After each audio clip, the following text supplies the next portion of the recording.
про забег наследников. Сегодня 10 мая, площадь Дружбы. Мы прошли регистрацию, посмотрите наш мерч. Готовы бежать. Регистрацию прошли, оказывается, не все. Очень много людей дополнительно регистрируются. Смотрите, какая очередь. Вот, а пока мы ждем старта. Пока можно поразмяться. Будем бежать на 4 километра. Погода очень ветреная, холодная. Но, в принципе, если бежать, то будет нормально. Пожелайте удачи.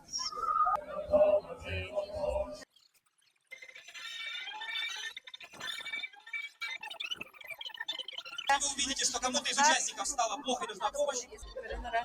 Все красота. Let's go!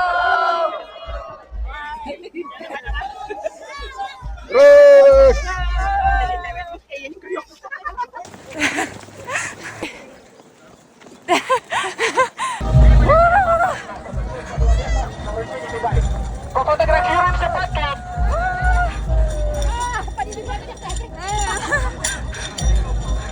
Ура! Мы это сделали!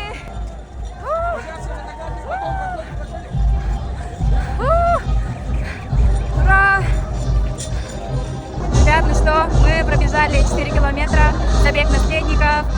Вот мои ощущения. Чувствую себя прекрасно. Вообще чувствую гордость за свою страну, за свою родину, за благодарность, гордость нашим героям за наше мирное небо. И хотелось бы благодарить наших героев. Вот. Всех с праздником!